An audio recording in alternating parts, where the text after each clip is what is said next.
I am so happy to be back with you guys. And in our new studio, I can hardly stand it. The move was not at all what I anticipated or expected. And in the middle of it all, my family got hit by COVID. So 2 real quick lessons that I learned from all of this fun.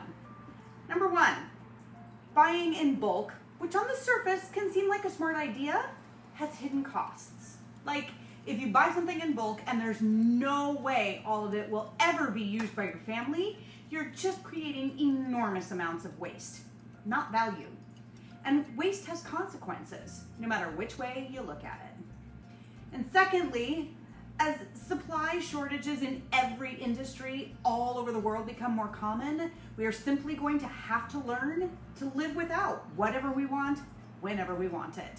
We're gonna have to go back to being creative, resourceful, and doing more with less, which will ultimately do everything we want it to. Save us money, storage space, and a mountain of unnecessary trash, not to mention our planet. Kind of important. And the second thing I learned, if you haven't already, please get vaccinated. The virus itself is not a political issue. It is a medical issue, plain and simple. The vaccine will save the lives of ones you love, but more importantly, it will protect everyone around you, which is the only way to get all of us off this horrible COVID hamster wheel. Now, that being said, let's get to what I want to show you today. So having spent much of the last month and a half cleaning, and in the spirit of doing more with less, I want to show you how to make a simple, easy, general household cleaner. Now, if it takes more than a couple of minutes to put together, I'll be honest, I'm not going to do it. I mean, look, we're all busy, and no one will ever consistently have the time to make all the things at home. So quick and easy is the absolute goal. So for this general cleaner that I used literally everywhere, you'll need 5 things, most of which you may already have at home.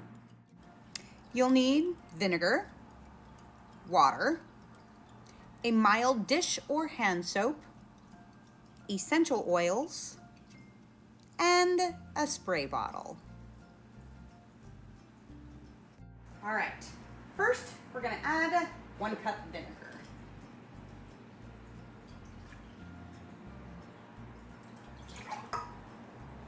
Then 1 cup water.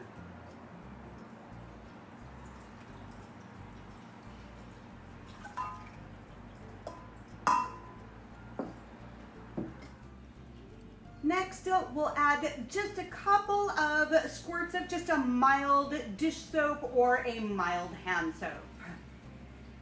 I personally stay away from antibacterial soaps. Everything needs bacteria to be healthy. We just need to be clean. And finally, I'll add about 15 drops of an essential oil.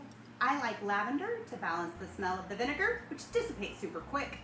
And if you're worried about the vinegar smell, it's way better than being gassed out of the room by unidentifiable chemicals like I have been with other conventional cleaners.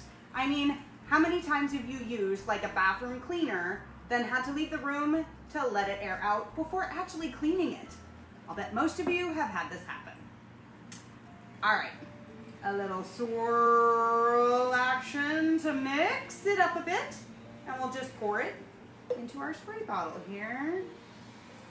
This one is reused, as you can see, and I'll use it until it no longer works. Then I'll switch to another repurposed bottle if I have one, or I'll purchase a glass spray bottle like one that I have or like one that I've showed you to be my permanent household cleaner bottle.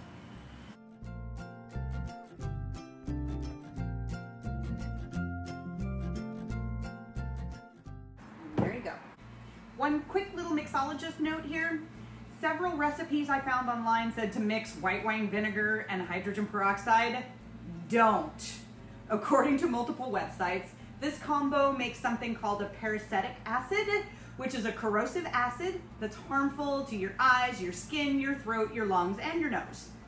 The weird thing here is that you can clean with one and then the other and not run into trouble. but trouble is what you get if you mix them. All right, everyone. Happy, healthy cleaning to all. Thanks for diving in. Help support us and our ocean planet by hitting that subscribe button and sharing what you've learned here forward with your family and friends. We'll see you next time.